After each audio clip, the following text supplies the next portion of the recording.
루시드 그룹 주식 매수해도 될지에 대해서 알아보겠습니다. 루시드 주가는 2023년 이후 5달러를 넘어선 적이 없습니다. 이는 전적으로 전기차 회사 루시드의 잘못은 아니고 성장률은 꾸준히 긍정적이었으며 애널리스트들은 새로운 모델 출시 덕분에 2025년과 2026년에는 더욱 성장할 것으로 예상하고 있습니다. 사실 올해 매출이 거의 2배 증가할 것으로 생각이 되며 그 이후 몇 년 동안 더 많은 성장이 예상이 되는 거죠. 이는 할인된 가격으로 흥미로운 성장주에 투자할 수 있는 좋은 기회처럼 보입니다. 앞으로 루시드의 기업 가치가 상당히 높아질 것이라고 해도 놀라울 것은 없겠죠. 하지만 투자 전에 알아야 할 몇 가지 심각한 위험이 있는데요. 첫 번째, 루시드 그룹의 흥미로운 잠재력에 대해서 알아보겠습니다. 향후 몇 년 동안 루시드만큼 매출 기반을 크게 성장시킬 잠재력을 가진 주식은 거의 없다고 봐도 될 것 같습니다. 2025년에만 매출이 75% 급증할 것으로 예상되는데 연초에는 100% 이상 성장을 예상하기도 했습니다. 어느 쪽이든 이는 테슬라나 리비안과 같은 전기차 경쟁자들이 이를 달성할 것으로 예상되는 것보다 훨씬 높은 수치이죠. 루시드의 예상 성장은 최근 출시된 그래비티 SUV 플랫폼을 기반으로 하며 이는 사실상 제품군을 2배로 늘리는 것입니다. 테슬라와 리비안은 올해 주요 신제품을 출시할 예정이 없습니다.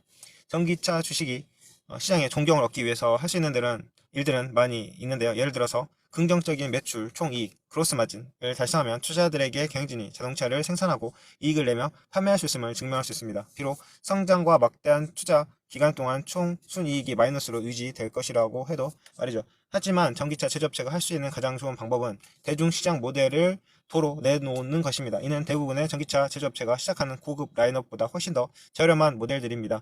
현재 미국에서 저렴한 전기차에 대한 경쟁은 거의 없습니다. 테슬라는 모델 Y와 모델 3를 보유하고 있으며 둘 다 5만 달러 미만의 시작 가격을 가지고 있습니다. 작년에 테슬라가 판매한 약 180만 대의 차량 중 약 170만 대가 모델 3 또는 모델 Y였는데 이는 대중시장 차량이 전기차 제조업체의 성장 잠재력이 얼마나 중요한지 증명합니다. 리비아는 5만 달러 미만의 차량이 없습니다. 루시드 마찬가지고요. 그러나 2026년에 루시드의 경영진이 5만 달러라는 중요한 임계값 미만으로 책정된 세 가지 대중 시장 차량을 공개할 것으로 예상되면서 상황이 바뀔 수 있습니다. 주가가 어려움을 겪고 있음에도 불구하고 루시드는 역사상 가장 큰 단연간의 성장 질주에 진입하고 있다고 주장할 수 있습니다. 그래비티 판매는 2025년과 2026년 초에 매출 성장을 견인할 것이며 신제품 출시는 2016년 하반기와 2027년에 그 성장을 가속화할 수 있습니다. 매출 대비 8배의 가치로도 루시드가 파멸의 순환, 즉 부정적인 사건이 다른 사건을 촉발하고 이는 다시 첫 번째 문제를 더욱 악화시켜서 결국 주식과 회사를 크게 악화시키는 악순환을 피할 수만 있다면 시간이 지남에 따라 프리미엄 가치를 정당화하는 것을 보는 것은 어렵지 않습니다. 지난 10년간 30개 이상의 전기차 스타트업이 파산을 했었고 처음부터 차량을 시장에 출시하려면 막대한 자본이 필요합니다. 그리고 오랜 CEO의 최근 퇴임으로 인해서 루시드는 경영진이 2026년 언젠가 새로운 모델 출시를 안내하고 있음에도 불구하고 확실한 미래에 직면할 수 있습니다. 루시드는 대중시장 차량에 대한 꿈의 잠재력을 완전히 실현할 충분한 자본을 가지고 있지도 않고 회사는 재무제표에 16억 달러의 현금만 가지고 있지만 지난 2개월 동안 순이익은 마이너스 24억 달러였습니다. 이 격차를 메우기 위해서 회사는 더 많은 주식을 매각해왔고 이는 꾸준한 성장을 보였음에도 불구하고 장기적인 주가 하락을 초래했습니다. 현재 회사에 대한 가장 큰 위험은 회사의 장기 성장 잠재력을 변화시킬 대중시장 차량을 출시하기 전에 현금이 고갈될 것이라는 점입니다. 이것이 바로 파멸의 순환 시나리오입니다. 그리고 필요한 현금을 조달하더라도 기존 주주들에게 너무 많은 지분 희석이 발생하여 결국 투자자들이 이익을 보지 못할 수도 있습니다.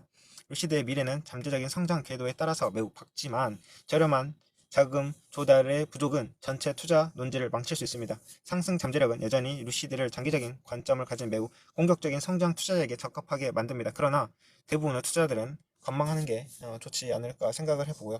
자, 차트를 보면은 현재는 이 급격한 하락세는 멈추긴 했지만 그래도 일자 횡보로 와서 그리고도 밑으로 지금 현재 낮은 기울기로 하락하는 추세입니다. 이런 추세에서는 역시나 관망으로 가는 게 좋겠죠. 그리고 이 회사는 지금 재무를 보더라도 현재는 이 마이너스 상태로 가 있는 것을 볼 수가 있고 투자 의견도 봐볼까요? 자, 그러면 중립으로 지금 대다수 쏠려 있기는 하니까 우리는 지금 이 상황에서 공격적인 투자보다는 역시나 좀 관망의 자세로 갔다가 나중에 혹시라도 상승의 여력이 생긴다 하면은 이때 다시 투자 검토를 해보는 게 좋을 것 같습니다.